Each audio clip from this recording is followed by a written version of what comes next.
Okay, so today I'm going to take you to the squat technical model through identifying flaws, and then I'll be showing you at the end of the video some corrective strategies to fix those flaws.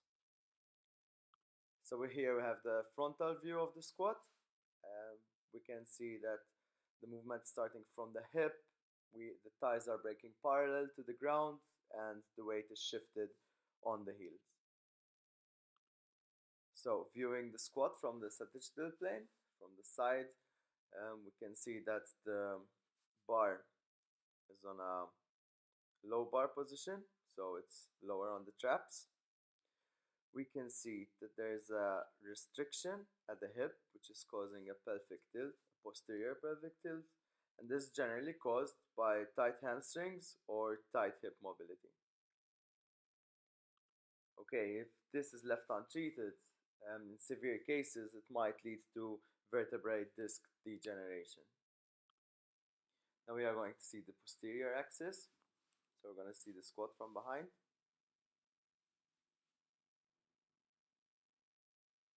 So breathing in at the top, breathing out on the way up.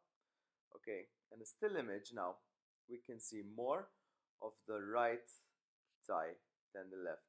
This would be indicating that there's a tilt towards the left, and this is generally caused by a tight right hip flexor, which obviously to compensate is tilting the entire hip towards the left. So instructing the squat, it's important to always instruct the athlete to start the movement from the hip. Here we have an athlete is performing the squat above 80% of his 1RM.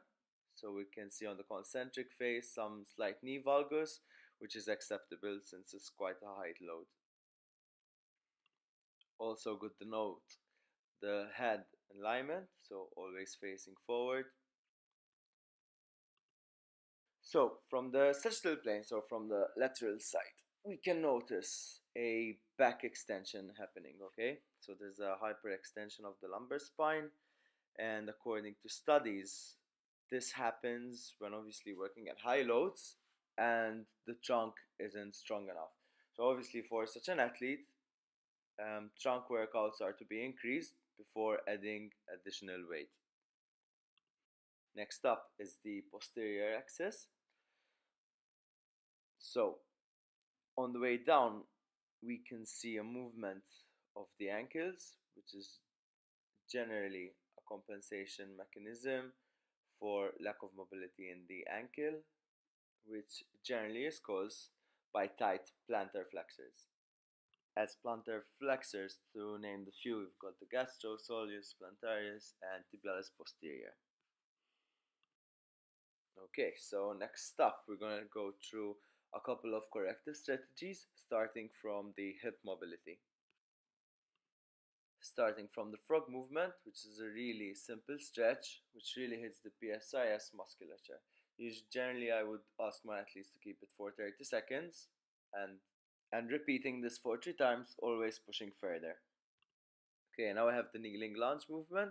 So basically, it's just going down on one knee and driving the hip forward. Really ideal to unlock those hip flexors, especially before training. Then you can lift the tibia for additional pressure.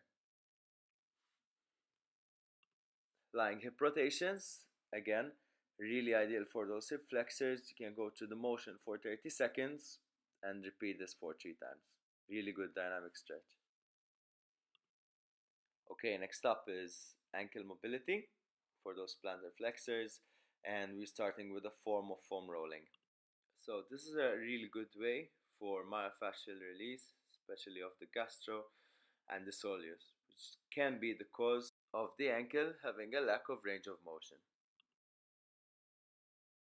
So again, just like the kneeling lunge, this time it's just for the ankle, holding a stick and always pushing the knee further, always trying to achieve the range of motion desired.